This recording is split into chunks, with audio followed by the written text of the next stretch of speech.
todos. It is so great to see such an amazing crowd. Awesome, awesome. Well, I am Doctora Veronica Arroyave, and I'm the Vice President of Corporate Responsibility and Global Philanthropy for Baxter Healthcare Corporation. It's a medical technology company whose mission is to save and sustain lives. Well, that is not why I'm here today. I am here, far more importantly, because I am a Latina. Yes, making changes in the communities and in the nation in which we live, like all of you here today. So that's where I want to make sure that we all center our power around. So along the journey, I have been inspired, I have been challenged, I have been given strength, and I have had people that have helped me find my voice. And I've had beacons of light. Today, I'm really excited to be the person that's going to be introducing a person that has been a beacon of light for me for 40 years, which I know is hard to believe because I'm only 29. But, and so is she. But she has been my soul sister, my best friend, mi hermana, and my companion on this journey. And I'm really excited for all of you and for all of us because she will be presenting a powerful and transformative session today, really addressing the struggle of what many of us may know, which is called imposter syndrome. So that's really exciting, right? So she'll guide us on a journey, I think, of reclaiming our power of Latinas and rejecting the narratives that speak to undermine us and really just take away our worth. Right? So drawing on her own expertise and experience, Dr. Fariñas will really introduce us to 4 Latina-centered skills that will empower us to transform imposter syndrome and to get a really deep sense of self-inclusive confidence, self-kindness, and love. From that place, I want you to listen to her. I want you to find strength in what she tells you and what she shares and the skills that she comes here to teach us. Her insights and strategies will really not only heal the generations before us, but also help pave the way for the brighter future for the generations to come. So, please, buckle your seatbelts. Please join me in a very, very warm welcome for the celebrated and globally renowned Doctora Janina Fariñas. ¿Cómo están, mujeres latinas hermosas? ¡Woo! Orgullo in the house, wow. So, I'm Janina Fariñas, and I am today your very own Impostora. A ver si salen los slides. It's okay if they don't, ni modo. So, we're going to start today with adivinanzas. Let's see who can guess. Who said this? No quiero traicionar a Maribel, pero no me queda otra alternativa. If I don't, she's gonna take what is rightfully mine. Yo no voy a dejar irse a esa mujer con Héctor. And everything I've worked for anyway. If she does, I'm gonna be left here. Everyone in that fancy hotel is gonna know who I am, really. Really where I come from. So it's my responsibility to make sure that doesn't happen. Así que yo juro that I'm going to expose her for the liar that she really is and to keep my real identity secret. Who remembers who said that? Es una escena de la novela Ruby.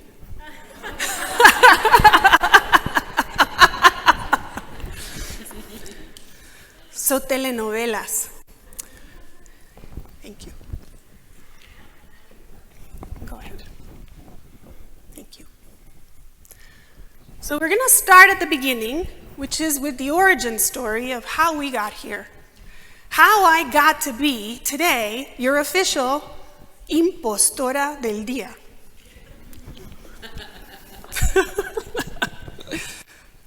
The origin story goes something like this. Success comes to Latinas who pretend to be someone they're not, right? Pretend to be someone they never wanted to be, and pretending to be someone we're not includes pretending that we don't have a significant history that makes us who we are. Go ahead. Pretend to love someone they don't. Because success comes to Latinas who pretend to love someone who actually they believe will advance their position in life. Go ahead. And the thing about pretending to be someone we're not, to loving people that we don't love, to respect people that we don't care for, the problem with pretending is that there is a way in which eventually this leads us to be cruel to people that are more vulnerable than us and to other Latinas. Because we begin to really feel like if we don't do that, we're going to be able to keep up the pretense. You can go ahead. So that leads us to start using other people's misfortune to get ahead, or at least to think that we get ahead. Which includes, really, this piece about cruelty, but it also starts to sound inside our own heads. Like, I have to do this, es mi responsabilidad. Quitarle a Héctor. Eso me toca. But really, that is terrible misfortune for Maribel. Pobrecita. We can go ahead. And underneath all of that, there is something very, very important, which is that we start developing an internal sense of envy about our colleagues' fortune, our friends' fortune, our own hermanas' fortune, other Latinas. And so other Latinas treat other Latinas this way, and we come by it honestly. So don't beat yourself up for even a second. We have a long history of having learned this in many different places in our culture. Y yo soy Latina, so I'm not going to say this out loud in a lot of places. But there are some things about culture that we have to be like, ooh. So feeling envy and really almost like menospreciando, being cruel to our own, to the same Latinas that we're in this room with. One of the things that happens is we start to feel like we're wearing a mask.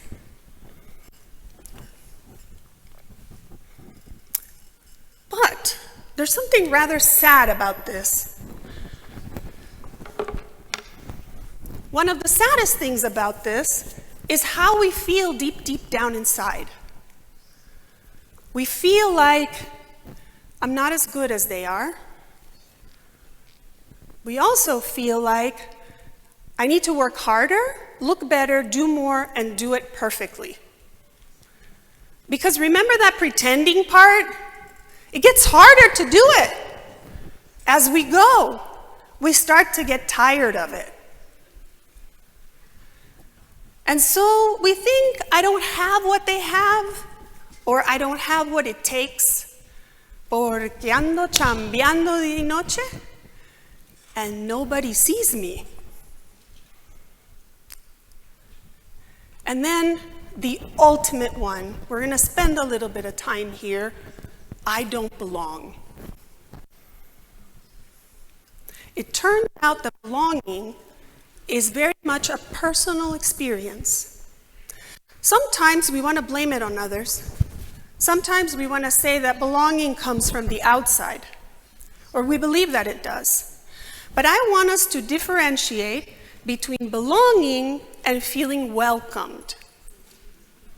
They're not the same. Belonging is something you get to do. Being welcome is up to others. Let's see this apart. So that piece about I don't belong here are what I'm going to call today our telenovela outcomes. How many of you use outcomes in your job? Horror. Like day and night, we're like, outcomes. Well, these are the outcomes of the telenovelas. Kelly Montino is a student. She's only 21 years old. And as a student, a first-generation student, this is what she said. I told myself that it was my fault for not working harder, doing better in school. I knew I was a fraud, and it was just a matter of time until everyone around me found out. Oof, that's super familiar. And here's what my mother would have said to me if I had said this to her. Pues échale ganas, mija. Yeah, so work even harder, right? So we come by this honestly. It's important for us to give ourselves some space to go, yeah, this is how we got here. This is our origin story. These are the outcomes of the telenovelas. The first one is that my success depends on someone else's approval or feedback. But here's the thing that I want to tell you about that. You could be incredibly successful, and people around you would be like, no. That happens a lot to Latinas, right?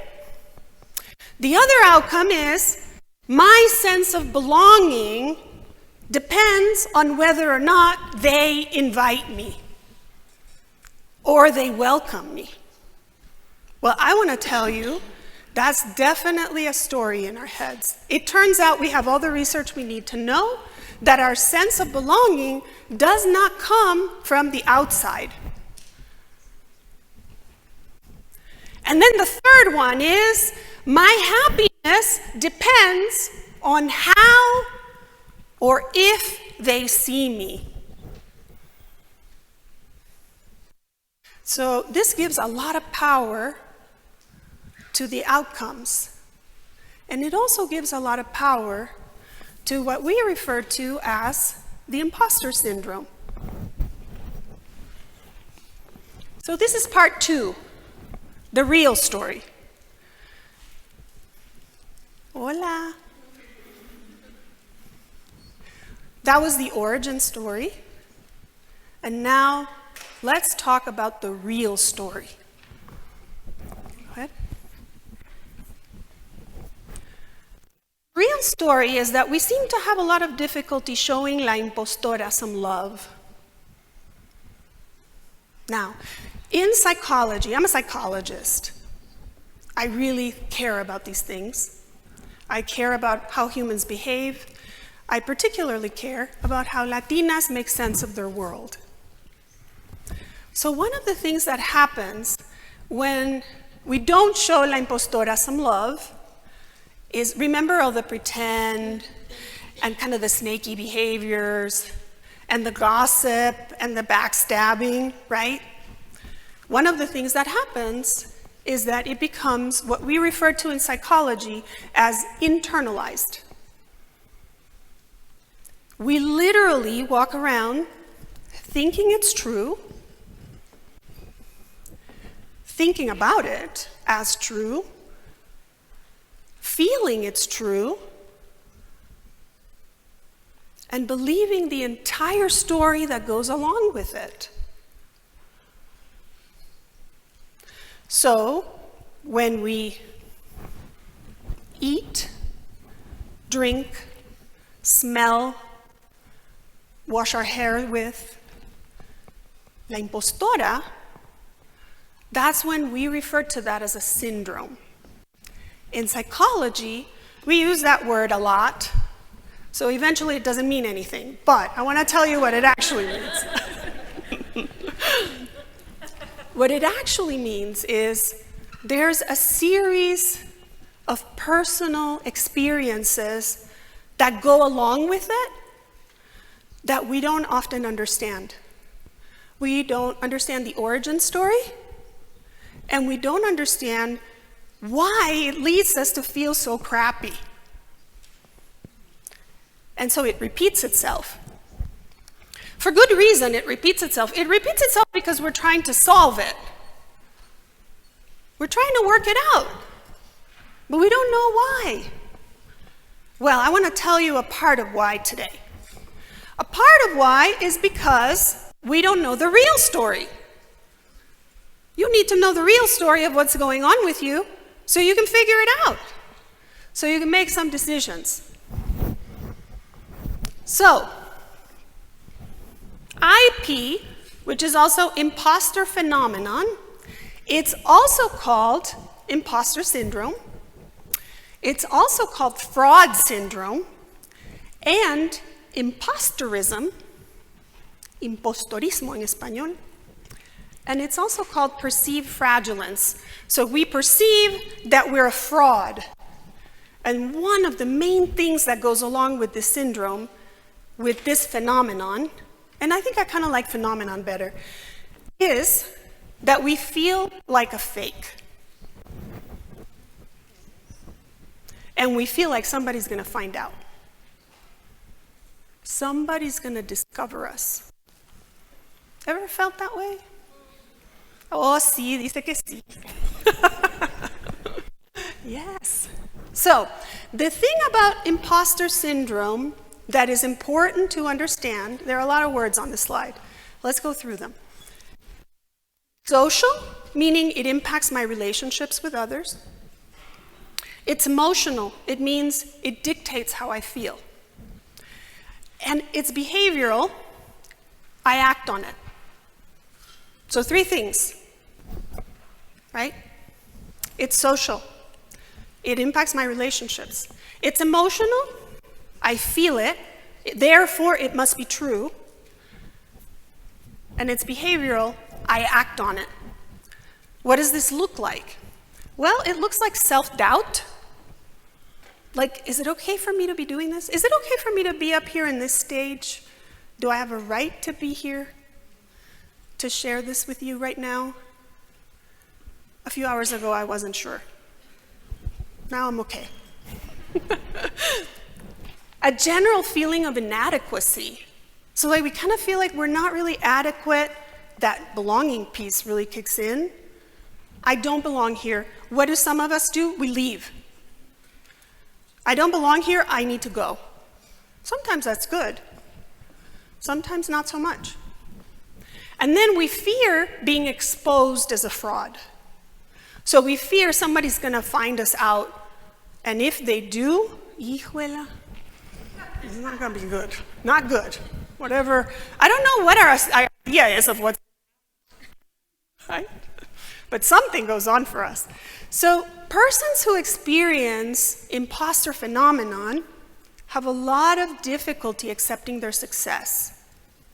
Now in Latina culture, part of what this looks like is also that we're minimizing our success, right? So we're like, no pasa nada, no me digan, don't tell me anything good. It was my team. My team did it all. My team really did do it all. So, we start to diminish our own success. We start to turn down our light. We become very afraid of getting big. And we believe that someone's going to find us out. Go ahead. So this is the dark side of imposter phenomenon. Believe it or not, there is a light side. But the dark side of imposter phenomenon is really marked by these ways of thinking, feeling, and behaving, and being in relationship with others in this way, which is one of them. This is a dead giveaway, perfectionism. Now, there's an amazing saying in English, we do not have it in Spanish. I wonder why. Could it be our origin story? So, one of the sayings in English is, perfection is the enemy of good. It really is. It really is. So perfectionism is the first one. The second one is superhero syndrome, or we refer to in psychology as superheroism. Superhero syndrome literally means, I'm the hero of this story. I can do everything. Todo, yo hago todo. We don't, but okay. Fear of failure, which has this fancy name, aticophobia. So we're really afraid that we're going to fail. Because in fact, also, when we do, it's not pretty what happens around us, even from people we love. We're not exactly right there con nuestras hermanas, te caíste, ven, yo te ayudo. Because of our origin story. So, we also deny our own competence, and we're become kind of self-effacing. No, it wasn't me. No, I didn't do anything. Ay, no me digan todo eso. Right? And we fear our success, which also has a name, achievemophobia. Heck, what is that? Okay. So fear of failure and fear of success.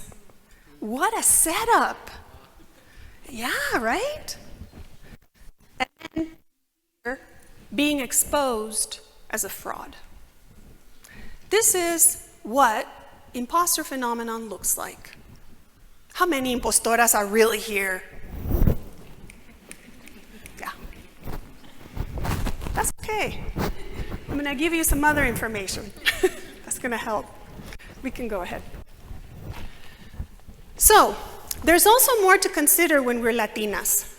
So what I just showed you is imposter syndrome, imposter phenomena in the general population. For Latinas, this is a little bit different. So imposter phenomenon is definitely more prevalent, or at least the literature says, it's more prevalent in Black and brown women. This makes total sense to us, right? Like, we can understand why. Research on imposter phenomenon in Latina communities is rare to non-existent. We're not really talking about this in our communities, but we need to. And we really need to be talking about it with our daughters. So there are some very important distinctions in BIPOC studies on imposter phenomenon and white center studies. There's some big differences, actually. The first one is that Latina women are more likely to be impacted than Latino men. Latino men do not feel as imposters as much as we do, especially when we're transitioning to professional roles. This is very important. We want all of our Latina girls to become amazing professionals, to kick some royal ass. And the reality is that it's really hard to do that with this in front of us. So among BIPOC women who self-identify as multiracial, which very often include Latinas, we tend to struggle more, right? Because we feel as imposters across settings. I'm an imposter in the Latina community. I'm too successful. I'm an imposter in the white community. I'm not successful enough. I don't have the background or the means. So I'm ni chicha ni limonada, decimos nosotros en mi país. Yeah, right? I'm not this and I'm not that. So this is a double bind that is very, very painful, because I don't belong here and I don't belong here. So there's something else called stereotype anxiety. Stereotype anxiety is basically that we are really afraid as Latinas that we are going to be turned into a stereotype, that we are going to be turned into a single story. And that makes sense, because why would we want to be that, right? The thing about really anxiety of becoming the stereotype is that it is directly connected to imposter phenomenon. They're like together all the time. Because if you think about it, when we have stereotype anxiety, we're afraid of not becoming that.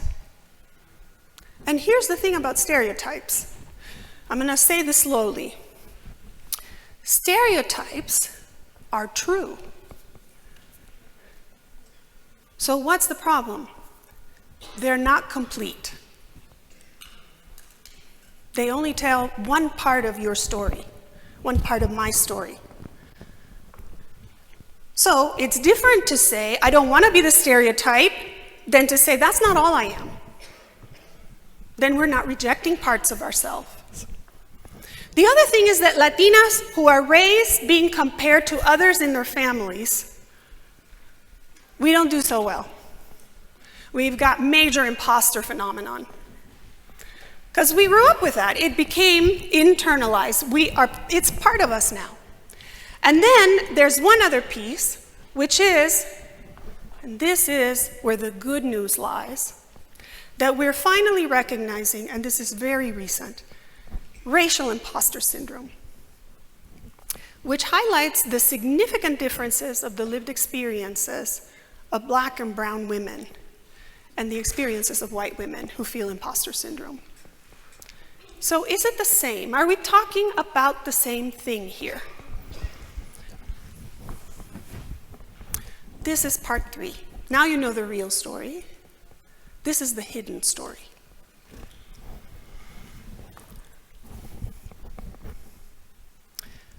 Do you know the difference between feeling like an impostora and being treated like one? Okay. This is racial imposter syndrome, is the way we are treated as imposters, as Latina women, versus what we internalized from our origin story. Two different things. Feeling like an impostora comes from our complex histories. When I say origin story, I'm being a little cheeky, but I'm also being serious. The story of our own family of origin, the story of how we grew up, the traumas that we may have suffered in our own families. I know that we tend to keep those secret, but really, kind of like imposter syndrome in general stems more from that. But we have another layer that we have to understand. And that layer is about being treated like an impostora, which results in racial imposter syndrome. So just like it's possible to feel that origin story and that pretense, and just like it's possible to know,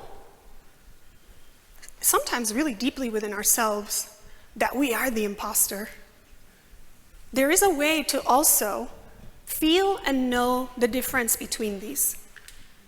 In fact, I believe you already know the difference, but maybe you didn't have the words what to call it. So, we can feel the difference between moments of perfection and moments when we just let go. And sometimes we need to let the shit show happen, really. It just has to happen. We also know how it feels, for example, to over-prepare.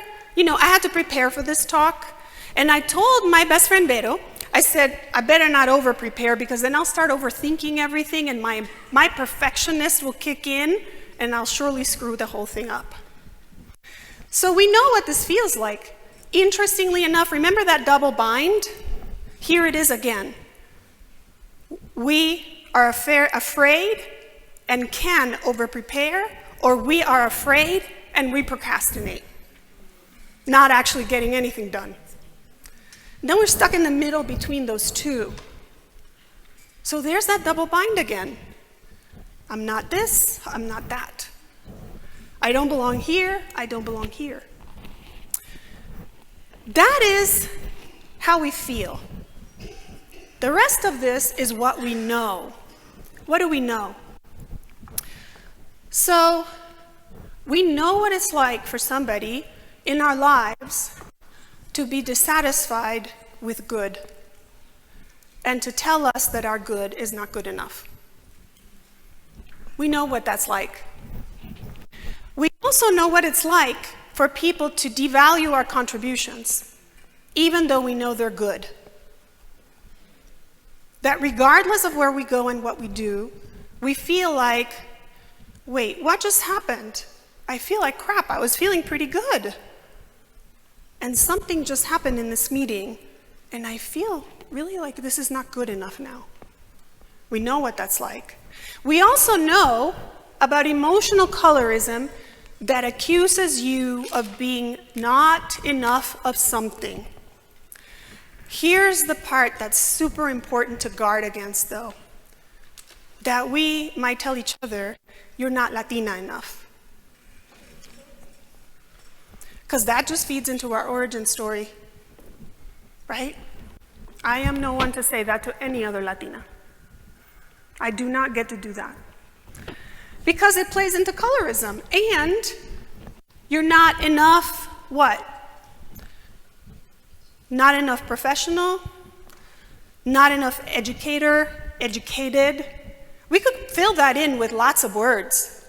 And we know what it feels like when someone or some group of people are saying to us, you're not enough. We know what that's like. And then the fourth one of knowing the difference is we get a generalized feeling of like not feeling welcome. That's not the same as I don't belong. It means I'm not welcome. So then you can decide, do I really want to be here? Do I really want to be in a place where I'm not welcome? This is very important. Here's the fourth part.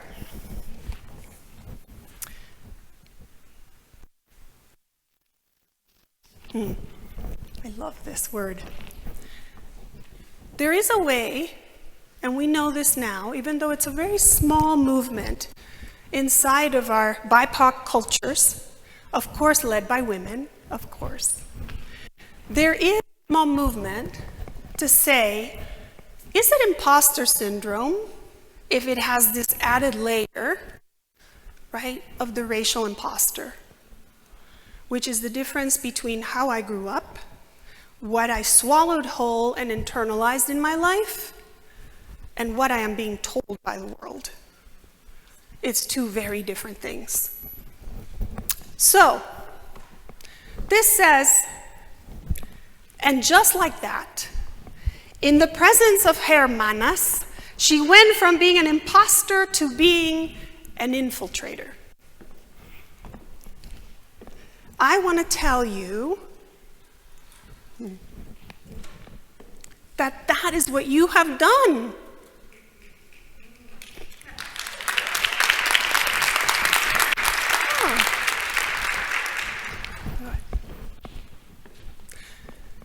Here's an alternative to the impostora.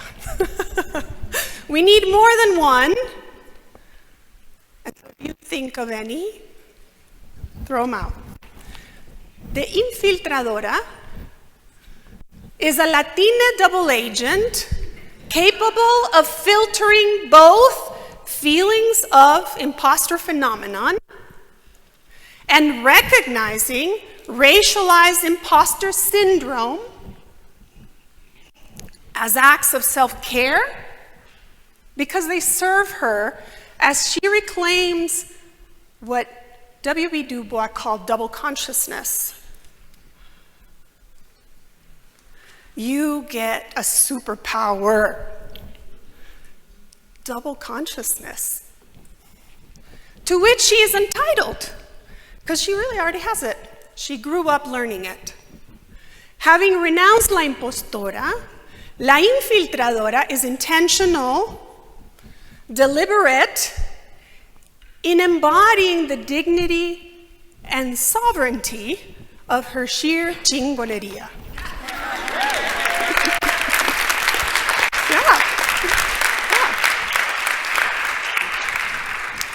You know, infiltrators are really highly skilled. They can get into spaces that nobody else can get into. So this is why I am your original impostora. Because in fact, somehow, in some way, I am standing here before you sharing this with you. My origin story tells me I should not have been able to do this. My origin story suggests I don't get to do this, yet here I am.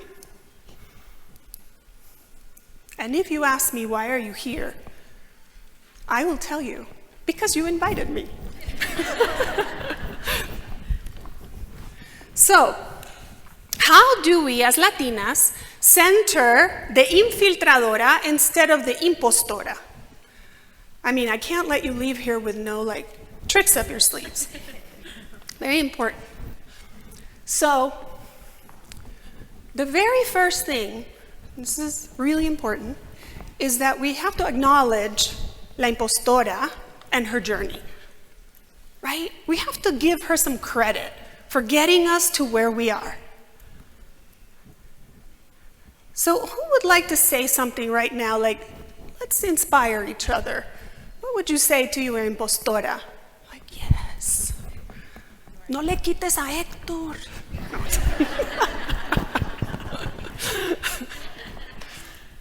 Anybody? You are enough. Yeah. You've done a great job so far. Yeah. You're amazing. You're amazing. You're beautiful. You're the best at it. Love yourself. Woo! It's amazing. I love this. So, there you are at the center. I went to Oaxaca last year. I took this picture of this woman. Isn't she amazing?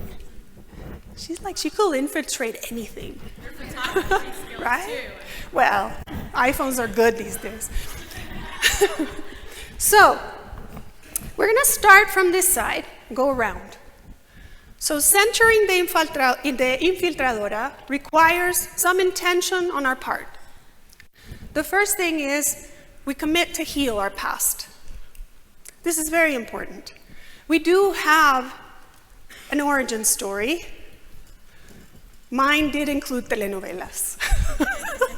I really come by it honestly. So the good thing about this is that in knowing our origin story, what is revealing more of ourselves. This is critical. It's really important. So heal your past. The second one is you celebrate your growth and your success. Sometimes this is really hard. We don't want to do it.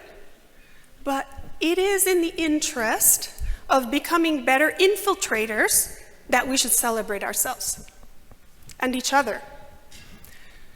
Listens and learns from my mistakes. Yeah, I learned to listen to myself and to others, and I learned that my mistakes are the way I learn, not the way I beat myself up. You know, in a lot of white culture, mistakes are precisely this. Infiltrate that shit.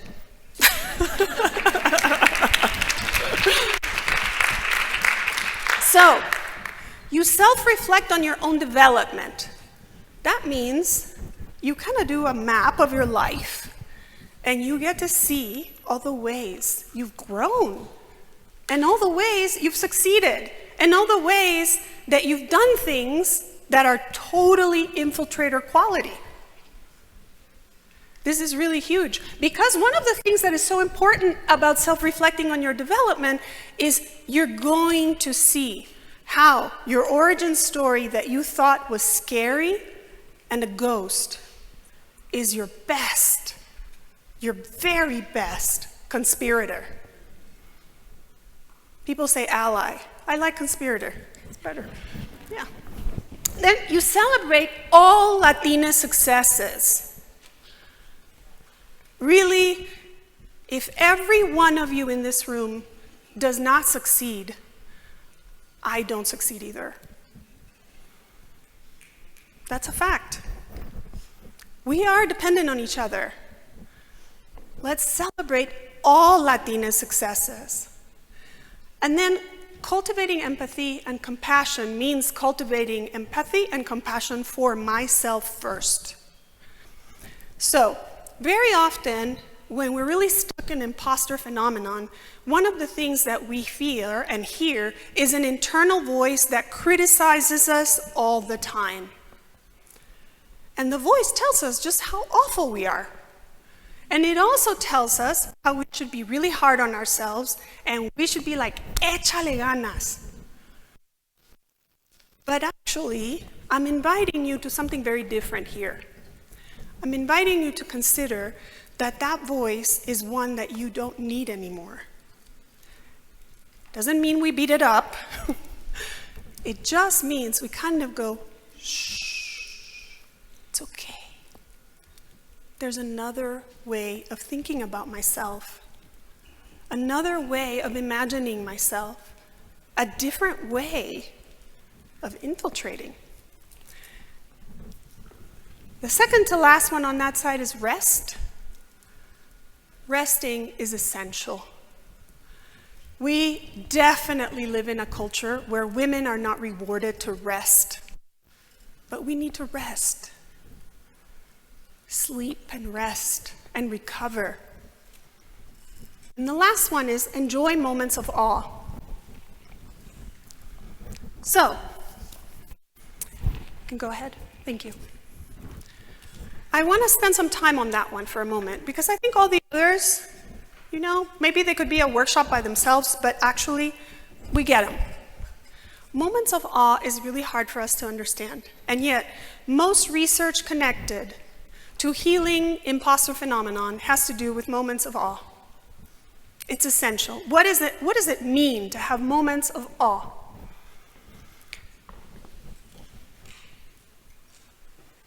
Nellie Tran, who came up, by the way, with the word infiltradora, well, infiltrator in English, she says that the concept of imposter syndrome has been used to hold marginalized people back. This is true. So, when you hear it, and you go, yeah, I'm feeling like an imposter, just know that is white supremacy. That's what that is. That's what that is. Yeah. So, when you give yourself moments of asombro, of awe, one of the things you're doing is you're connecting deeply to yourself and you're connecting to everything around you. So people describe moments of awe a little bit like, it was just for a moment, but I was out walking and I saw the flowers and suddenly I was like, wow. Right? Like, wow. And you're in awe in that moment. Maybe of the flowers, but maybe just of yourself with the flowers. Some people also describe it as moments of being with God. Right? Some people describe it as communion. Some people describe it as deep connection to the earth. So this piece about being in awe, it turns out, can be cultivated. The more we have, the more we get. And the more we cultivate, the more we heal. Because a lot of things that used to matter before being in awe don't matter anymore. Our priorities become really clear to us. So make awe part of your self-care routine. I actually hate self-care routines, let me tell you. Everybody talks to me about this, and I know that I have two beautiful members of our team here, Sarah and Patricia. Thank you for being here. And one of the things that we always talk about in our team, actually, is just how incredibly hard it is to have a self-care routine. It's really hard. It like beats us up. We're like, oh my God, I didn't do the self-care, now I feel really bad. Right? It's terrible. It's true. So, thank you. We can give that up in the interest of awe. And we can focus on these three critical pieces. Recognizing the structural oppression as part of the legacy of the imposter phenomenon.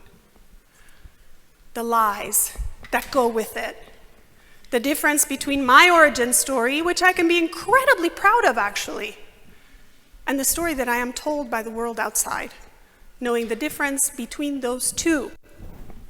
The second one is the infiltrator experience. It shifts everything. You're not an imposter, you're an infiltrator. Super agent that you are. So that more accurately describes what Latinas do. Because we learn to move in spaces and in ways that no one trained us for, but yet we learn it. And then you reflect on your current state today, right now, and imagine, what does healing look like for you?